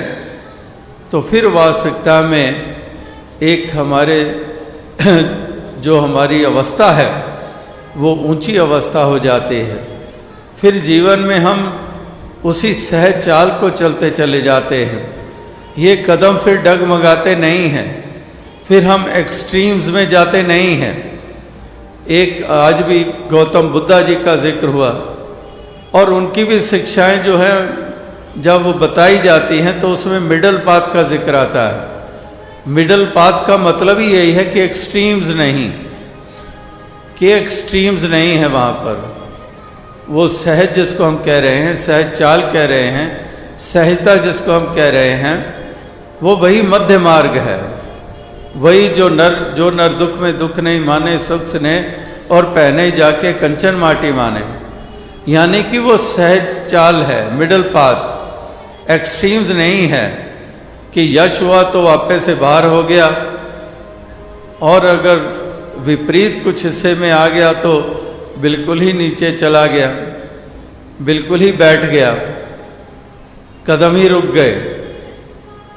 और पहले इतना नशे में चूर और दूसरों के पाँव ही के ऊपर पाँव रखकर उनको ही कुचल कर आगे भागता चला जा रहा है, यानी कि दोनों ही एक्सट्रीम्स से ऊपर मिडल पाथ।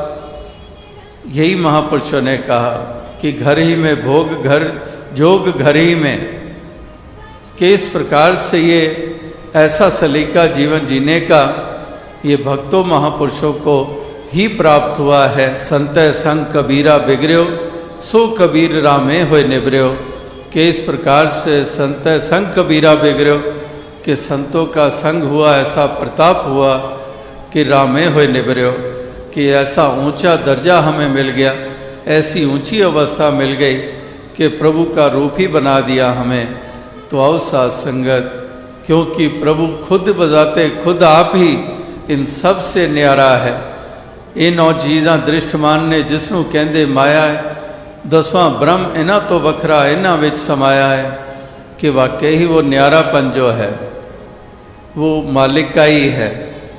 तो इसलिए इसी मालिक का जब ये न्यारापन है और इसी से जब नाता जुड़ गया तो फिर उसका भी न्यारापन प्राप्त हो जाता है।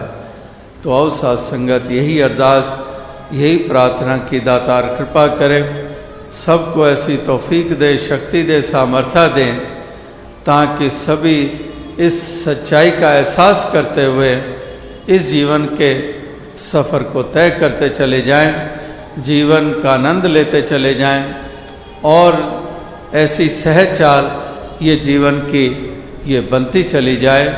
यही एक अरदास, यही प्रार्थना, यही शुभकामना है। साथ संगत जी, धन्य। जिंदगी एक यात्रा है। आशा करता हूँ निरंकार की कृपा से आप सभी अच्छे होंगे, स्वस्थ होंगे। आप जी के चरणों में बहुत ही सुंदर प्रेरणादायक कहानी विचार, जिसका विषय है जिंदगी एक यात्रा है। तो आइए सत्संगत जी जानते हैं इस प्रेरणादायक कहानी के माध्यम से सत्संगत जी, अनजानी राहें जीवन की यात्रा।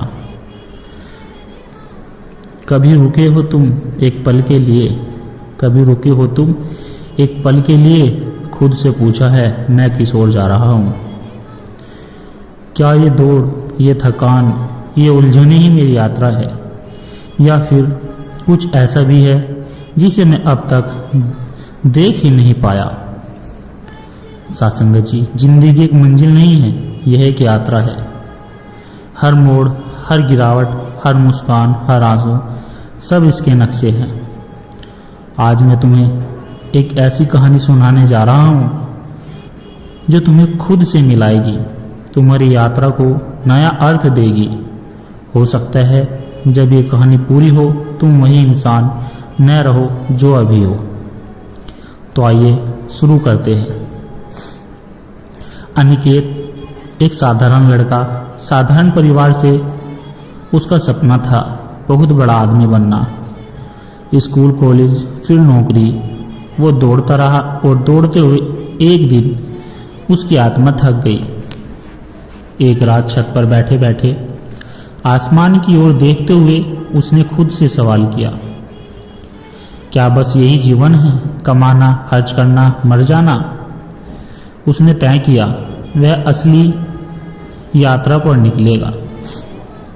वह सब कुछ छोड़ बस एक छोटी सी थैली और दिल में असीम जिज्ञासा लेकर निकल पड़ा जीवन को खोजने के लिए। पहाड़ों के पार एक घना जंगल था। वहां उसे एक साधु मिले। श्वेत दाढ़ी, चमकती आंखें। साधु ने मुस्कुराकर पूछा, क्या ढूंढ रहे हो बालक? अनिकेत बोला, मैं जीवन का अर्थ ढूंढ रहा हूं।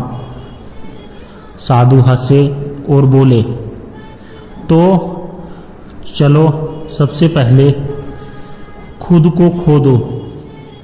जब तक तुम खुद को थामे रहोगे यात्रा शुरू नहीं होगी।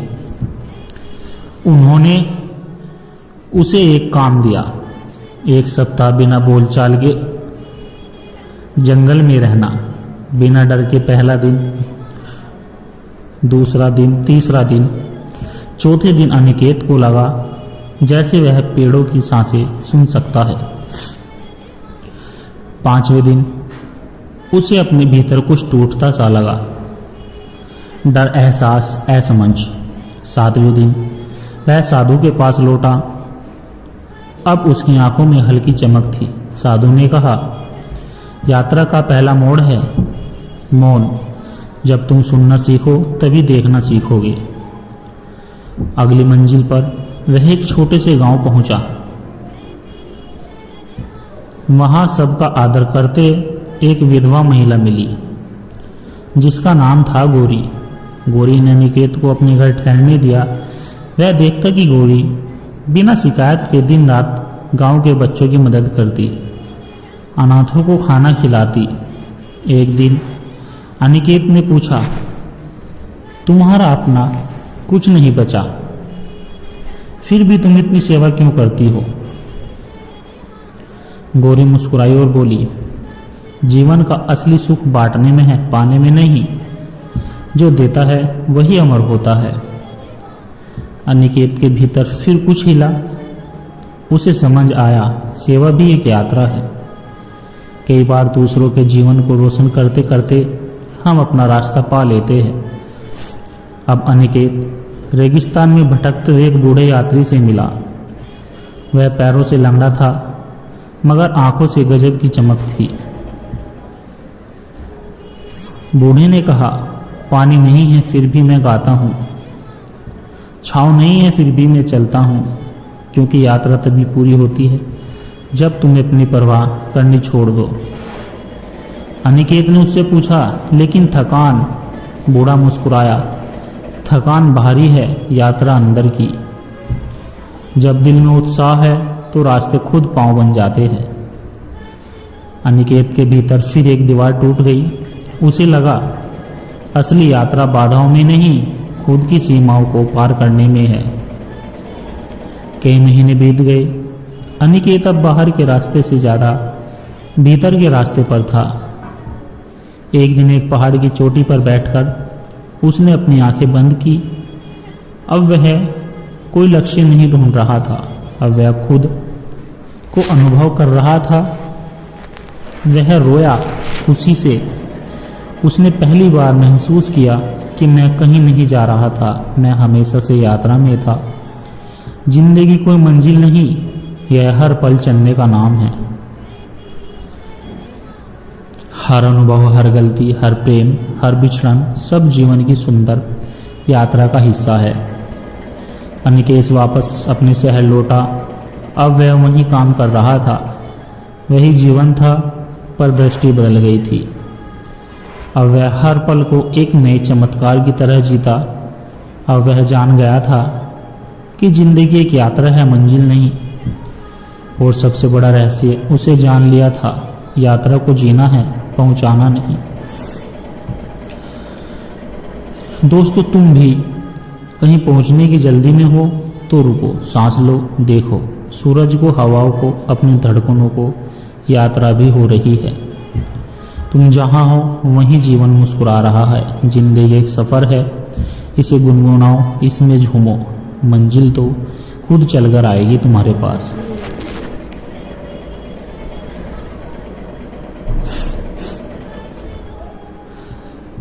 जीवन की नाव एक अनकही यात्रा। कई बार हम सोचते हैं कि रास्ता कितना लंबा है, पर शायद असली सवाल यह होना चाहिए, हमने रास्ते से क्या सीखा।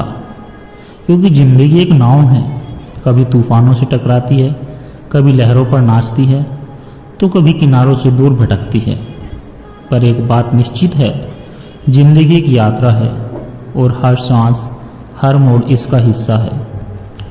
आज जो कहानी मैं सुनाने जा रहा हूँ वह एक बूढ़े नाविक की है, जिसकी टूटी नाव ने उसे वह सिखाया जो महलों में रहकर भी लोग नहीं सीख पाते।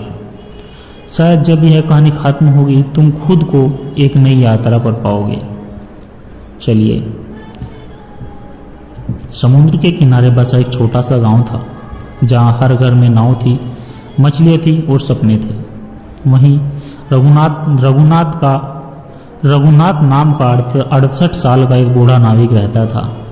उसकी नाव अब जर्जर हो चुकी थी, बाल सफ़ेद थे, शरीर में कंपन थी, पर आंखों में समंदर की चमक अब बाकी थी। गांव के नौजवान अक्सर उसकी हंसी उड़ाते थे। बुजुर्ग हो गए हो, अब घर बैठो रघुनाथ।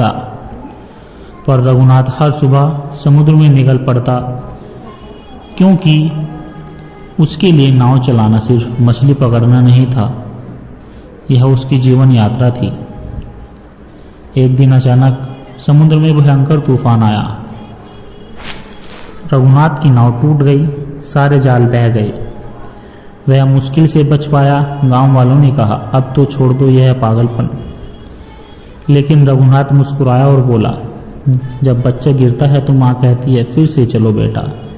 जिंदगी भी माँ है, गिराती है ताकि चलना सीख सके। वह टूटी नाव के टुकड़े जोड़ता है और फिर से समुद्र की ओर बढ़ चलता है, क्योंकि यात्रा वहीं खत्म होती है जहां हौसला खत्म होता है। यात्रा के दौरान रघुनाथ को एक अनाथ बच्चा मिला, गोपाल डर से कांप रहा था, भूखा था। रघुनाथ ने उसे गले लगाया और कहा, नाव में तुम मेरी मछलियां संभालना, मैं तुझे जिंदगी सिखाऊंगा। दोनों मिलकर फिर नाव बनाने लगे, जाल बुनने लगे। रघुनाथ ने गोपाल को सिखाया किस लहर के साथ चलना है, किस तूफान में झुकना है और कैसे समुद्र से डर कर नहीं उसके साथ नाच कर जीना है। गोपाल का जीवन बदलने लगा, उसे पहली बार अपनापन मिला। रघुनाथ जानता था जिंदगी की यात्रा में साथ चलने वाले लोग ही असली खजाना है। एक रात समुद्र फिर बेकाबू हो गया। लहरें आसमान तक उठ रही थी। रघुनाथ और गोपाल फंसे हुए थे, नाव डगमगा रही थी। गोपाल घबराया और बोला, दादू डूब जाएंगे। रघुनाथ ने शांत होकर कहा, डूबना भी यात्रा का हिस्सा है बेटा। जीवन हमेशा बचने के लिए नहीं, जीने के लिए है। अगर आज डूब गए तो भी हम समुद्र से लड़ते हुए मुस्कुराते रहेंगे। उस रात जैसे कोई चमत्कार हुआ, लहरों ने उन्हें किनारे पर फेंक दिया। गोपाल ने पहली बार जाना डर से नहीं, भरोसे से जिया जाता है। समय बीतता गया, रघुनाथ बूढ़ा हो गया। एक दिन उसने गोपाल से कहा, अब मेरी यात्रा पूरी हो रही है, लेकिन तेरी तो बस शुरू हुई है। रघुनाथ ने अपनी पूरी नाव गोपाल को सौंप दी, जो अब मजबूत थी, सुंदर थी और यादों से भरी थी। रघुनाथ ने अंतिम सांसें लेते हुए कहा, याद रख बेटा, हर लहर एक सबक है, हर तूफान एक मौका है, और हर सफर चाहे कितना भी कठिन हो, जीवन को सुंदर बनाता है। जिंदगी मंजिल नहीं, यह एक अनंत यात्रा है। गोपाल अब एक अनुभवी नाविक बन गया था, लेकिन जब भी वह समुद्र में उतरता, वह आकाश की ओर देखकर मुस्कुराता, क्योंकि वह जानता था कि रघुनाथ दा उसकी हर यात्रा में साथ है। और धीरे धीरे वह भी दूसरों को सिखाने लगा, जिंदगी सिर्फ पाने का नाम नहीं, जीवन हर उस पल का नाम है जिसे हमने जिया है, चाहे खुशी हो या आंसू हो।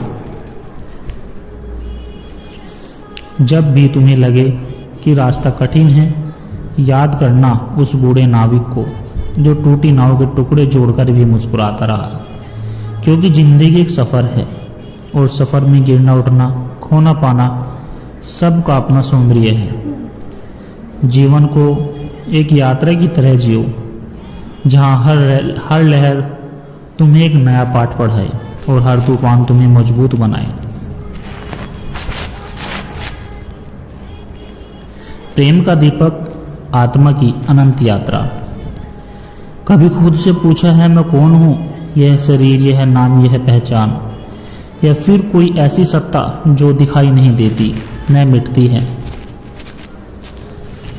आज मैं आपको एक ऐसी यात्रा पर लेकर चलूंगा जहां एक साधारण लड़के ने प्रश्नों से प्रारंभ आत्मा के दिव्य प्रकाश तक का सफर तय किया। यह कहानी है विवेक की और उसकी आत्मा को खोजने की। शायद इस यात्रा में चलते हुए आप भी खुद को पा जाओ। विवेक एक साधारण लड़का था। बचपन से ही उसे एक सवाल सताता था कि मरने के बाद क्या होता है? क्या जीवन सिर्फ जन्म और मृत्यु के बीच ही दौड़ता है? लोग उसे कहते, छोड़ो ये सब, पढ़ाई करो, पैसा कमाओ। लेकिन विवेक का मन नहीं मानता। उसके भीतर एक आग थी, सत्य को जानने की आग। एक दिन वह सब कुछ छोड़कर निकल पड़ा, जंगलों, आश्रमों, तीर्थों की ओर, अपने सवालों का उत्तर खोजने। विवेक एक प्राचीन आश्रम पहुंचा, जहां एक महर्षि ध्यान में लीन थे। विवेक ने उनके चरण पकड़कर कहा, गुरुदेव, मैं जानना चाहता हूं मैं कौन हूं। महर्षि ने आंखें खोलकर मुस्कुराते हुए कहा, जानना चाहते हो तो पहले खाली हो जाओ। जब बर्तन भरा हो उसमें नया पानी नहीं डाला जा सकता। विवेक को साधना में बैठा दिया गया। मौन व्रत हुआ। प्रातः शुभ मुहूर्त में उठना, सत्संग सुनना, सेवा करना। धीरे धीरे उसका मन शांत होने लगा। अब वह बाहर से नहीं, भीतर से देखने लगा। दिन बीतते गए, महीने बीतते गए। कभी मन भागता, कभी हारता, कभी उठता, लेकिन विवेक ने साधना नहीं छोड़ी। एक दिन गहरी ध्यान अवस्था में उसे पहला अनुभव हुआ। उसने खुद को शरीर से अलग महसूस किया। वह हल्कापन, वह अद्भुत शांति शब्दों से परे थी। महर्षि ने कहा, यही शुरुआत है। तुम शरीर नहीं हो, तुम चेतना हो, अनंत, अजर, अमर। विवेक रो पड़ा। उसे पहली बार जीवन का स्वाद मिला था, जो बाहर नहीं भीतर था। लेकिन आत्मा की यात्रा सीधी नहीं होती। जैसे जैसे विवेक भीतर उतरता गया, माया उसके सामने नए नए जाल बुनने लगी।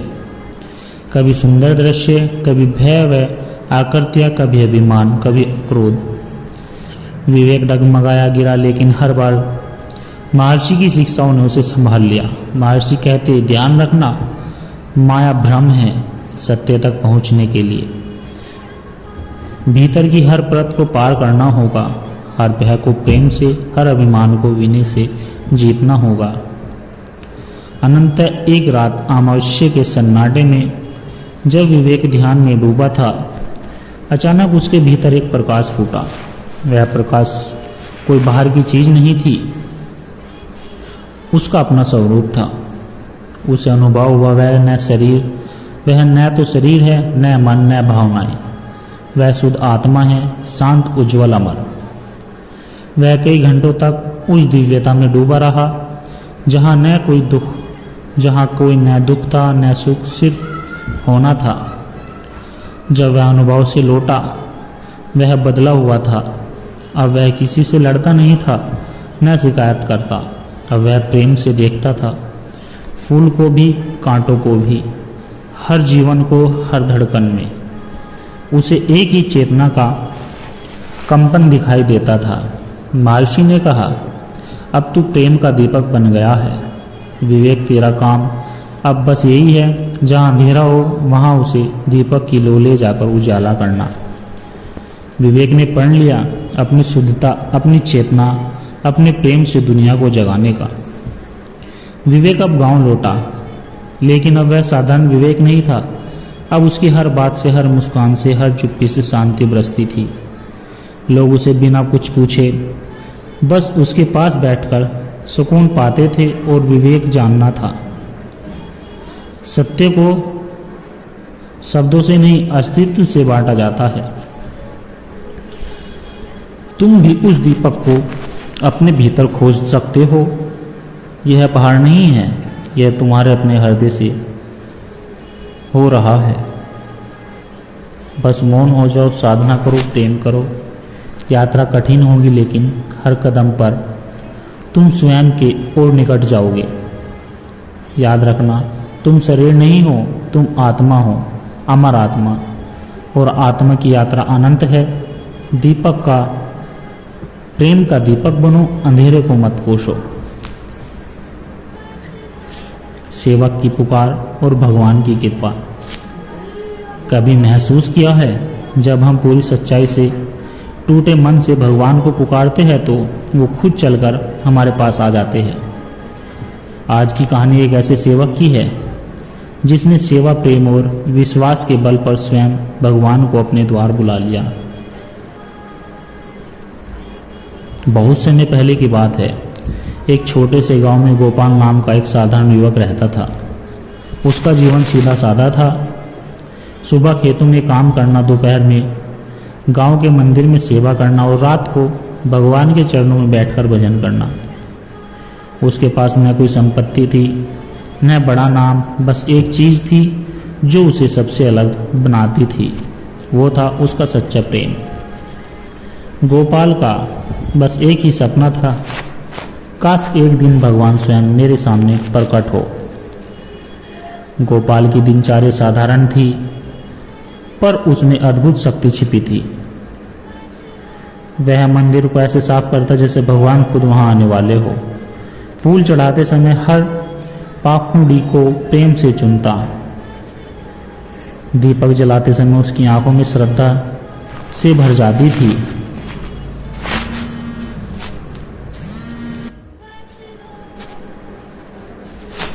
गांव के लोग हंसते थे, अरे गोपाल, भगवान तुझे दर्शन देंगे। भगवान तो बड़े बड़े तपस्वियों को भी दुर्लभ है। पर गोपाल मुस्कुरा देता और कहता, मुझे दर्शन नहीं, सेवा करनी है। दर्शन तो सेवा का प्रसाद है, जब आएंगे जैसे आएंगे। समय बीतता गया। एक दिन गांव में भयंकर सूखा पड़ गया। लोग परेशान हो उठे। भोजन की कमी, पानी का संकट। कई लोग गांव छोड़ने लगे, पर गोपाल ने मंदिर की सेवा नहीं छोड़ी। उसने सूखे हुए फूल भी प्रेम से भगवान को चढ़ाए। कुएं में बचे कुचे पानी से मंदिर धोया। उसका शरीर कमजोर होता गया, लेकिन मन पहले से और मजबूत होता गया। रात को वह फूट फूट कर भगवान से कहता, प्रभु बस एक बार आ जाओ, मैं आपकी राह देख रहा हूँ। एक रात गोपाल बहुत थक गया था, शरीर बुखार से तप रहा था, फिर भी वह मंदिर पहुंचा। हाथ जोड़कर भगवान के सामने बैठ गया। भोजन नहीं, वस्त्र नहीं, बस आंसू थे और पुकार थी। वह बोला, हे प्रभु, अगर मेरी सेवा में कोई कमी हो तो दंड देना, पर अगर सेवा सच्ची हो तो एक बार, बस एक बार दर्शन दे देना। आपके बिना जीवन अधूरा है। उसकी पुकार इतनी सच्ची थी कि पूरी प्रकृति भी सिहर गई। मंदिर में एक गहरी शांति फैल गई, मानो समय थम गया हो। अचानक एक दिव्य प्रकाश मंदिर में फैला। गोपाल ने आंखें खोली और वह दृश्य देख अवाक रह गया। सामने भगवान खड़े थे। श्री कृष्ण अपने पूर्ण सौंदर्य में, मोर मुकुट, पीतांबर, मधुर मुस्कान के साथ। भगवान बोले, वस्त गोपाल, तेरी सेवा, तेरी शक्ति, तेरी पुकार साक्षात मुझे खींच लाई। मैं तुम्हारे प्रेम का बंधन नहीं तोड़ पाया। गोपाल फूट फूट कर रो पड़ा। उसके शरीर में जैसे अपनी पीड़ा भूल गई। सिर्फ आनंद था, प्रेम था और प्रभु थे। भगवान ने गोपाल को गले लगाया। संसार की सारी पीड़ाएं उस आलिंगन में पिघल गई। भगवान ने कहा, गोपाल अब मांग ले जो चाहे, संपत्ति या सिद्धियां जो भी चाहे। गोपाल ने झुककर कहा, प्रभु मुझे आपसे कुछ नहीं चाहिए, बस मेरी सेवा आपके चरणों में बनी रहे। मेरी अंतिम सांस में आपका सेवक बना रहूं। भगवान मुस्कुरा दिए। उनकी आंखों से प्रेम बरस पड़ा। उन्होंने आशीर्वाद दिया, तेरी सेवा अमर रहेगी। तेरा नाम शक्ति के, भक्ति के इतिहास में स्वर्ण अक्षरों में लिखा जाएगा।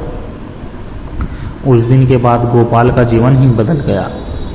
लोगों ने उनके भीतर प्रभु की झलक देखी। उनका प्रेम, उनकी विनम्रता, उनकी सेवा, सब कुछ दिव्य हो गया। गांव में फिर से हरियाली आ गई। सूखा समाप्त हो गया। लोग लौट आए और सब जानते थे यह सब एक सेवक के प्रेम और भगवान की कृपा का चमत्कार था। सुनो प्रिय आत्माओं, भगवान को पाने के लिए बड़े यज्ञ, बड़ी तपस्या नहीं चाहिए। बस चाहिए निष्काम सेवा, निर्मल प्रेम और टूटे हुए दिल से सच्ची पुकार। अगर तुम्हारी सेवा सच्ची है तो भगवान को भी आना पड़ता है। जैसे गोपाल ने बुलाया वैसे तुम भी बुला सकते हो। बस सेवा करते रहो, भक्ति करते रहो, प्रेम करते रहो। भगवान तुम्हारे द्वार तक स्वयं आएंगे।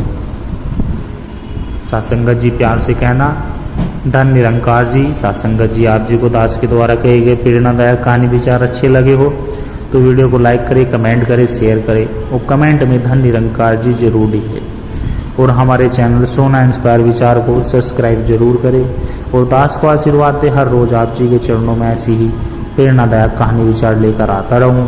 सत्संगत जी प्यार से कहना, धन निरंकार जी।